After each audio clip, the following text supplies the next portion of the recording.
What's up, everyone? Welcome to the video. Today we're going to take a look at how to program remote key fobs to a GMC Sonoma or Chevy S10.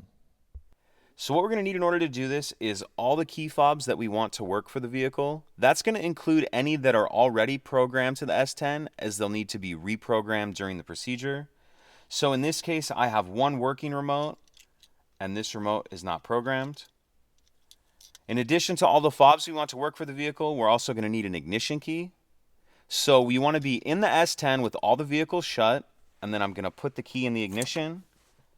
Then I'm going to come over here on the driver's door and press and hold down the unlock button and continue to hold that down until I tell you to release it. So press and hold down the unlock button.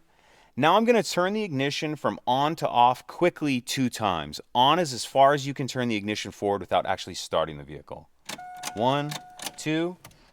Release the unlock button and you'll hear the doors click. Sometimes the door locks will actually cycle. Then we'll grab our first key fob, and we want to press and hold down both the lock and unlock button at the same time and continue to hold those down until the door locks cycle. Door lock cycled, indicating this remote's now been programmed. So I'll grab my second remote and do the same thing. Press and hold down the lock and unlock button until the door locks cycle. This remote's now been programmed. At this point, if you have any additional remotes, you'll repeat that previous step for each remote, pressing and holding down the lock and unlock button until the door lock cycle.